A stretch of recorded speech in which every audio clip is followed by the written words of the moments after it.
In Solidity, using this logging is possible with events. You can define events like this using the event keyword. This is actually the event as defined by the ERC20 standard. So this event will tell us when a token transfer happens, from which address, to which address, and the amount. And automatically the entries into the Bloom filter would be stored with mapping the hashes of the contract address, the event signature as a string, and all indexed attributes, in this case from and to.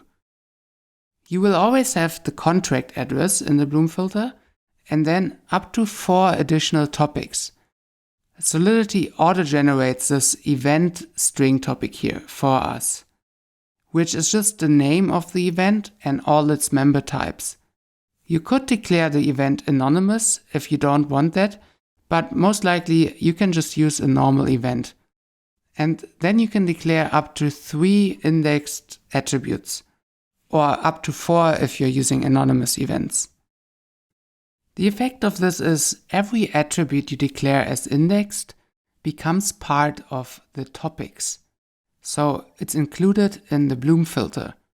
So here you can see there is a log opcode for the Ethereum virtual machine to store data in the logging field of a transaction. And the first thing here is our catchuck256 hash of the event signature string. So catchuck256 of the string transfer address uint 256. And then we have both indexed attributes. So now this is stored in a Bloom filter where we only set a specific bit for each of these topics. And then when looking at block headers, you can filter by specific data, but only if the attributes were indexed. So what happens to the non-indexed data? Well, actually the Bloom filter itself doesn't contain any data. It's only there to quickly tell us, for example, in this case here, either no, there was no token transfer in our contract in this block, or yes, there was one. If there was one, to actually find out the data, now we have to look at each transaction again. Once a node finds the correct transaction, it can look at the full transaction data, which then actually contains a field with all the logging data. So here we would then be able to see the actual from and to and amount values of a transfer.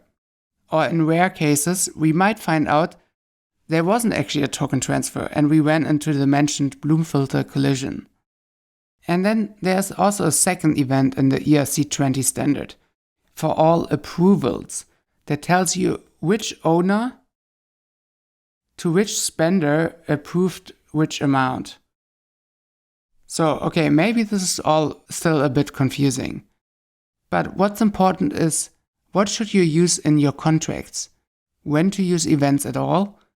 When to use indexed attributes? When to use anonymous events? And so on. Well, as always, it depends. And to be more precise, it depends on what you want to do with the data. Don't just add events to a contract because you think it's required. Events also cost gas.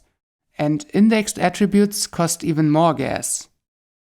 Okay, so this graph here though should help you a little bit in your decision making. So ask yourself first, do you need to access the data always in a smart contract? If yes, do you need to access the data from other smart contracts? If yes, then you need a public state variable, because only public can be accessed by other smart contracts. If no, you still need a state variable, but you can declare it as private or internal. If you don't need to access the data always in a smart contract, do you need to query the data for a user interface or something else? If no, then you don't need to do anything. You don't need any data at all. If yes, do you want the query to be able to filter by a specific value? If no, you can just declare a normal event with attributes. If yes, ask yourself, do you want to use the graph, which is an indexer service, which we don't have time to get into the details, but it helps you by filtering for events. If you want to use the graph, just regular events are fine. If you don't want to use the graph, then do you want to be able to filter the query by the event type? If no, well, then you could actually even use an anonymous event to save some extra gas. If yes, then just use a normal event with indexed attributes.